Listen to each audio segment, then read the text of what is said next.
Murakoze nyakubahwa Perezida wa Repubulika.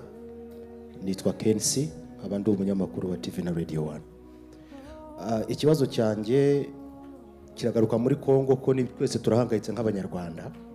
Umugaba mukuru wungirije w'ingabo za Kongo, General Chiwewe Aprito Chiko, yitangarije yuko amaze iminsi azenguruka mu bihugu bya SADC kugira ngo intambara y'u Rwanda bayitsinde. Kandi wumvise n'amagambo amaze iminsi avuga y'abari perezida nubwo babifashe nk'aho ari imikino, yivugiye ku giti cye yuko ari wowe kibazo cy'umutekano muri Afurika. Wareba ibyo abandi bose babajije nkabona yuko tuyifata nk'aho ari ugukina, ariko wenda bikaba ari na seriye. Ese twaba twitegura yuko tujya guterwa na Kongo kuko banavuze ko bashaka kutwanexa tukaba intara ya 8.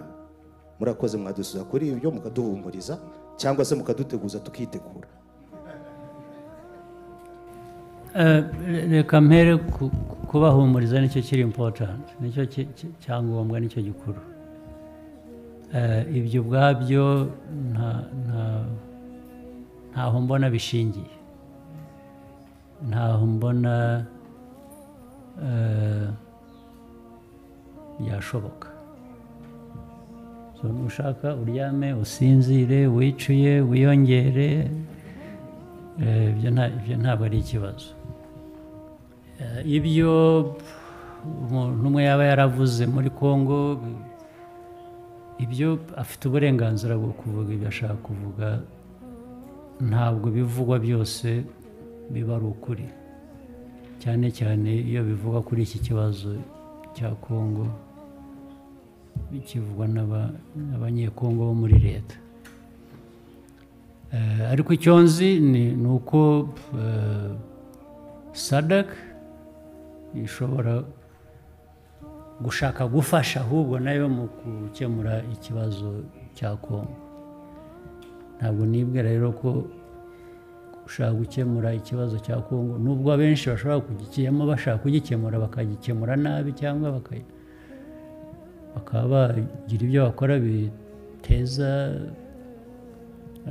bizana intambwe guterwa mu gukemura ikibazo. Ntabwo nibwira ko bizagana mu